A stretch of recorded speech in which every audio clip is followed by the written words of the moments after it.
Today, Indigo facing major flight delays, cancellations nationwide.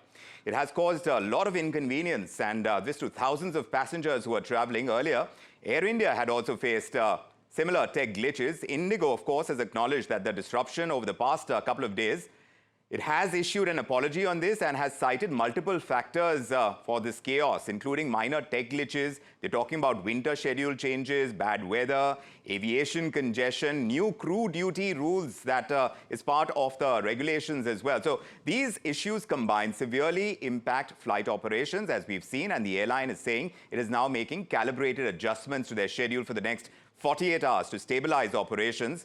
But affected passengers, they're being offered alternate travel options. They're given refunds as well, is what we're hearing. It comes shortly after Air India also faced tech issues, like I said. So let's discuss the sector and how it's doing. And Sanjay Lazar is an aviation consultant. He's an author and CEO of Avialaz. He's joining us here to unpack what the recent tech glitch at Indigo really means for travelers and the broader industry. Mr. Lazar, it's good to have you with us, but not the best of times for travelers. 100 flights delayed, cancelled. Indigo today, and Air India has faced its own share of operational disruptions recently. Tell us if this is a sign of some kind of increasing systemic fragility in our aviation sector. Good evening, Vikram. Thank you for having me on your show. And yes, it's not the best of times to come on a TV, on a business channel and talk about, disruptions in the aviation space. But I've read Indigo's latest statement about the technical glitches, and I believe about 300 flights over 2 days have been hit. I'm not sure what the technical glitches were, but maybe they need to be more precise over that. But I do hope that I read somewhere in that press release about the new FTTL rules of the DGCA, and I hope that's not the reason for this, because I also heard a number of cabin crew have taken leave and gone to attend interviews with Middle East carriers and stuff like that. But if it's the pilot car, then airlines all over the country have had more than a year to get their act together. You will recall that the Delhi High Court had ordered extra rest to mitigate fatigue for pilots, and all the big airlines, Air India, Indigo, Air India Express, everybody, Akasa, asked for more time. That was given up till June this year. They then again asked for an extension of 6 months, Yes. and that expired. That's one thing. The second thing is, if it's inability to cope with number of pilots, because I do understand Indigo had stopped, taking in pilots last few months. They've just restarted this month, November. Sorry. They should not, they've increased their flights in the winter to 15,014 flights over 14,114. So there's 900 more flights. So that needs to be looked at. I don't see this as a sign of the things to come. I think Indigo needs to get its act together.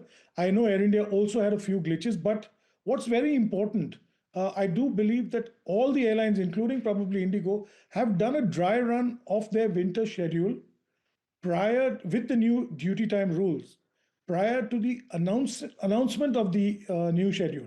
So I don't see why this glitch has happened. Maybe it's bad weather at certain cities, the air quality in Delhi, that flights are disrupted, but typically it should not be the case. It should not be the case.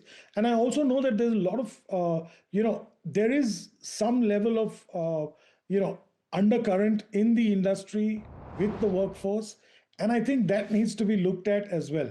Let's not gloss over it saying that technical glitches and only, problems with weather. There's more that meets the eye. But more also means that the traveler finds the dependability on airlines now coming down, because on-time arrival claims, they're seriously getting tested for whatever reasons. Yes, tech glitches, one aspect of it. We hear of crew shortages and aircraft utilization. There's regulatory pressure on the rostering regulations as well. So all of that put together, at the end of the day, the traveler is not finding aviation travel dependable. Now, that's a huge question mark for a sector that is about to grow. Well, it's already growing, and we are currently probably the fastest growing in the world. And this shows us in a very bad light. Unfortunately, our customer, our traveler, you and me who are travelers, are bearing the brunt of this. And I do believe the ministry as well as the DGCA need to step in and have a close look. And if an airline cannot handle an increase of 9% over its, 900 flights additionally over its summer, then cut back to the summer schedule, roll back and fly less, but make sure the passengers, I've also looked at fares. Vikram, that's something really concerning. I've looked at fares because there's an effective duopoly today. And with the lack of having extra, flights by other airlines or newer carriers coming in, fares are going through the roof. And we need to control that as well.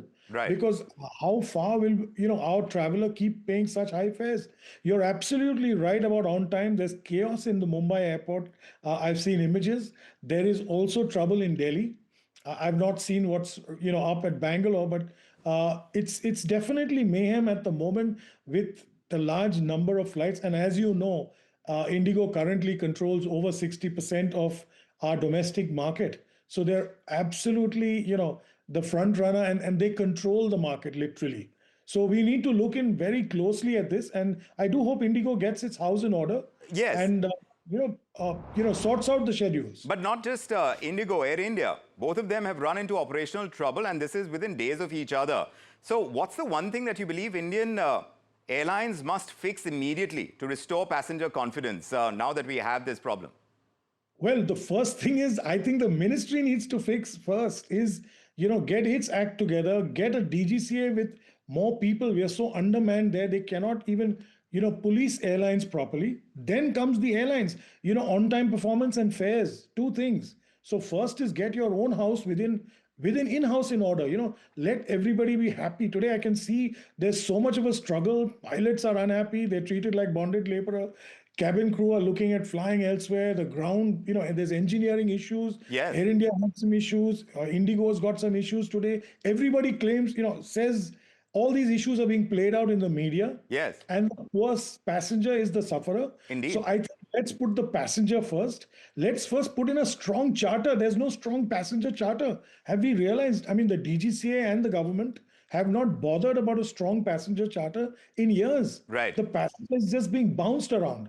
And that's what we need to also correct. You're absolutely right. These technical glitches could be temporary, but unless airlines strengthen systems and accountability, it's the passenger who keeps paying the price in delays, in disruption and uncertainty. But Sanjay Lazar, thank you very much for joining us with your insights on this.